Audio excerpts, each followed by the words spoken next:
François Lambert a choisi d'être parmi nous dans le Sud lors de la Semaine des entrepreneurs où on va accueillir près d'une centaine d'entrepreneurs. Dis-moi, François, qu'est-ce qui fait que tu as accepté l'invitation de passer quelques jours avec nous autres à la Semaine des entrepreneurs? Profondément. Parce qu'on est au mois de novembre puis on a besoin d'aller dans le Sud. Mais qu'est-ce qui te motive à accepter une invitation comme ça? Parce que, je veux dire... Mais c'est sûr que ça demande beaucoup. Je l'ai accepté, puis on en a parlé beaucoup quand même, puis j'ai toujours un peu mes réticences, mais je l'ai accepté parce que c'est le fun. C'est sûr que 4 jours, parler d'entrepreneuriat, d'aider les gens dans un contexte différent, parce qu'on était dans un contexte plus relax, c'est intéressant. Puis ça nous permet de faire des belles rencontres, que ce soit pour des investissements que je chercherais ou pour aider les gens. On va être dans un contexte où on a le temps de parler. Exact. Parce que normalement, dans les sessions de réseautage, on arrive, les gens, on veut se parler, on veut se connaître. On est pressé par le temps. On est pressé par le temps. Il faut retourner aller chercher nos enfants. Là, on est dans un contexte où on peut s'étirer sur 1 heure, 2 heures, essayer de comprendre la problématique. Et c'est ça que je vais aller faire lors de ces 4 jours-là avec vous. C'est vraiment prendre le temps d'écouter les gens, ce qui n'est pas toujours possible. Ouais. Même moi ici, là, je veux dire, j'ai mes business à rouler, puis il y a des gens qui veulent me rencontrer. Je dis, écoute, je te donne, regarde, viens prendre un café, puis l'horaire est tête. Là-bas, on n'a pas d'horaire. On se lève, on a la chance de jaser, puis ça peut être de n'importe quoi. Puis comme je disais, l'important, c'est qu'un entrepreneuriat qui voudrait être partenaire avec moi, si j'ai pas de chimie amicale, il n'y en aura pas de partenariat quand même que je pourrais faire beaucoup d'argent. Il n'y a jamais trop d'argent en jeu pour moi pour faire affaire avec quelqu'un que je ne suis pas capable de m'entendre ou que c'est vice-versa. T'sais. Puis c'est le moment idéal autour d'un petit cocktail dans le Sud pour voir si tu connectes avec les gens, d'avoir du fun. Puis en plus, de donner, puis... exactement. Les gens viennent là aussi pour se ressourcer, pour trouver faire un vrai réseautage. Parce que, le problème avec les rencontres de réseautage normales, c'est qu'on arrive, on a 1 heure ou 2 heures, c'est un jeudi soir, un mercredi soir, on échange des cartes d'affaires, puis on dit « Hey, on se rappelle-tu demain? » Mais on ne s'est pas encore connu qu'on est déjà en train d'essayer de consommer la relation. Ça presse parce que ça se peut qu'on ne se revoit pas avant 2-3 mois ou 6 mois, puis on ne se souviendra plus de la personne qu'on a vue. Ouais. Tandis que là, on a 4 jours ensemble. Il va se former des petits groupes, là. C'est normal. Dans n'importe quelle année, il y a des petits groupes qui vont se former, puis ces gens-là vont faire des relations d'affaires par la suite. C'est ce qui est arrivé lors de nos 2 autres éditions. Il s'est créé tellement des belles relations interpersonnelles, puis c'est ce que je résume souvent de la Semaine des entrepreneurs, c'est qu'on rencontre les individus derrière les entreprises, on a le temps de connecter avec eux autres, puis c'est ce qui fait qu'après quelques jours, il y a des amitiés, des relations qui se créent, puis naturellement, il y a de la business qui se fait. Oui. Pour toi, François, pourquoi est-ce que c'est primordial de te retirer de tes opérations puis de ton quotidien pour aller chercher plus d'énergie, des nouvelles idées? Puis pourquoi un entrepreneur devrait sortir de son quotidien, de ses opérations, puis venir à la Semaine des entrepreneurs avec toi cette année?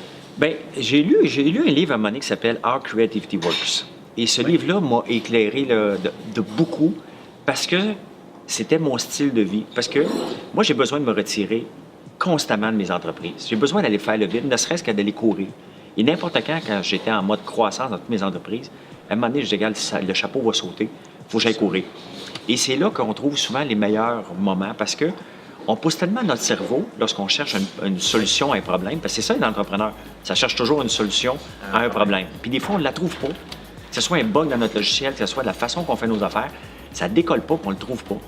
Et on a besoin d'un moment où on fait autre chose. Puis ce que je conseille à tous les entrepreneurs, il faut trouver autre chose dans notre vie. Vous aimez le tricot, faites du tricot. Moi, j'aime courir, aller nager. Je vais le faire, ça fait partie de mon horaire. Et des fois, on a besoin de s'éloigner complètement pendant 1 semaine. On n'est pas off de notre entreprise. Je ne dis pas de décrocher le téléphone, je ne suis pas capable de le décrocher. Mais acceptons à un moment donné que notre entreprise doit rouler sans nous. Et c'est un objectif qu'on doit atteindre. Oui. Parce que sinon, on devient esclave dans notre entreprise, puis après ça, on va dire qu'on travaille 100 heures par semaine. Mais on a besoin de se ressourcer constamment. On a besoin d'aller voir des réponses. Comment les gens font ailleurs. Moi, une des choses qui me fait toujours rire, c'est que même à un moment donné, j'avais un employé qui était VP. Puis, bon, j'étais dans le domaine des centres d'appel. Puis, il essayait de trouver des solutions au centre d'appel, mais il n'avait jamais été voir le plancher. Vas-y, va te mettre va voir ce qui se passe. Change d'environnement. Change ton environnement. Arrête de trouver des solutions dans ton bureau. Là. Ouais. Va voir. Mais c'est ça qu'on a besoin de maintenant. On a besoin de sortir, aller parler avec d'autres gens. Parce que des fois, on voit tout le temps les gens comme notre concurrence. C'est pas vrai qu'on est tous des concurrents. On est souvent tous dans le même bateau. Si on regarde les agents d'immeubles, bon, il y en a qui travaillent pour Remax, d'autres Sotheby's, mais à un moment donné, ils ont tout un but de vendre des maisons. Puis de toute façon, c'est normal qu'il y ait de la concurrence. Il n'y a pas un seul agent d'immeuble qui peut avoir la Ville de Québec, qui peut avoir la Ville de Montréal. Il n'y a pas un seul agent d'immeuble qui vend toutes les maisons au monde. Là. C'est normal qu'il y ait de la concurrence, puis c'est normal qu'on se parle. On n'est pas toujours être en guerre contre la concurrence. Normalement, les meilleurs se tiennent avec les meilleurs. Ben oui, mais non, mais c'est normal aussi. Ouais. Donc, c'est ça que les gens vont voir lors de cette semaine-là. Ils vont voir des concurrents qui, normalement, ils auraient eu peur d'aller voir. C'est sûr qu'on partagera peut-être pas nos chiffres en détail. C'est normal. Il y a une stratégie de commercialisation là-dedans aussi. Oui. Mais rien de mal à partager nos bons coups pour dire, gars, moi, je fais ça comme ça. Puis, tu sais, la concurrence dans ta ville, peut-être que tu veux pas tout lui dire, mais un concurrent, quelqu'un qui fait la même chose que toi, mettons, moi, je suis à Montréal, toi, tu es à Québec, on fait exactement dans le même domaine. On peut juste s'aider. On peut s'aider. Ben oui. Et c'est ça qu'il faut que les gens acceptent, de ne pas avoir peur d'aller parler à la concurrence. Si la concurrence n'existait pas, on l'inventerait parce que c'est pas normal qu'il n'y en ait pas. S'il n'y a pas de concurrence dans un marché, c'est tout simplement parce qu'il n'y a pas de marché. Puis souvent, les concurrents, c'est une belle opportunité de les transformer comme des alliés Ben oui. en affaires, bien plus que des Travaillons compétiteurs. ensemble parce que Exactement. lorsqu'on est tout seul à pousser dans un marché, on fait de l'évangélisation. Oui. Donc, ça veut dire que tu es obligé de mettre de l'argent pour faire connaître ton produit. Lorsque tu as un concurrent, lui aussi il en met, vous êtes deux à partager l'évangélisation. Et après ça, ça devient 3 puis 4. C'est sain d'avoir de la concurrence. Et c'est ça qu'il va falloir que les gens acceptent lorsqu'ils vont se parler. Oh, OK, non, tu n'es pas dans mon domaine. Non, non.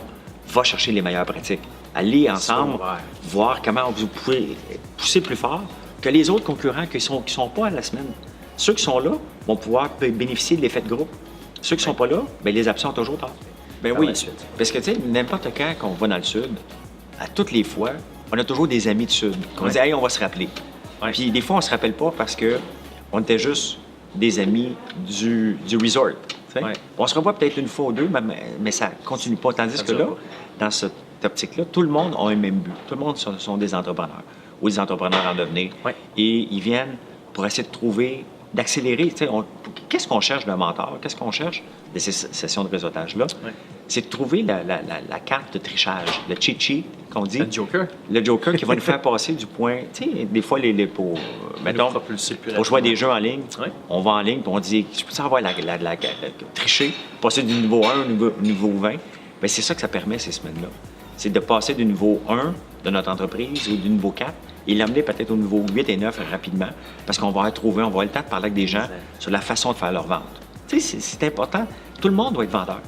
Dans n'importe quelle entreprise, là, si tu n'aimes pas faire des ventes, lance-toi peut-être pas en affaires. T'as un problème. Tu as un problème. Donc, il faut que tu apprennes cette optique-là d'être vendeur, de constamment parler de ton entreprise. Tu ne vas pas être le secret le mieux gardé, mais c'est ça qu'on va partager.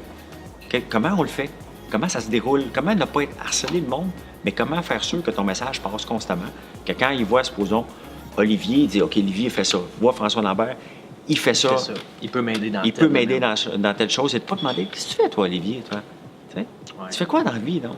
C'est pas normal que quelqu'un te le demande 3-4 fois. C'est clair. Tu l'as pas dit. Puis si ta réponse est ben, moi, je suis le secret de mieux garder en ville, ben, tu sais, on va faire comme ça, loser, mais faut pas que tu sois le secret de mieux garder. Pour moi, quand j'entends le secret de mieux garder, là, j'ai le goût vraiment de checker à personne. Là, on est dans le Sud, on m'a dit, regarde, viens, on va prendre un verre. On va t'expliquer pourquoi tu veux pas être le secret de mieux garder. Fait que si vous voulez venir prendre un verre et avoir du fun avec François puis jaser de business pendant une couple de jours, c'est la semaine des entrepreneurs que ça se passe, on va avoir bien du fun. Oui. Ça va être des beaux moments puis il y a des belles relations qui vont se créer avec des entrepreneurs du Québec ici. Parfait.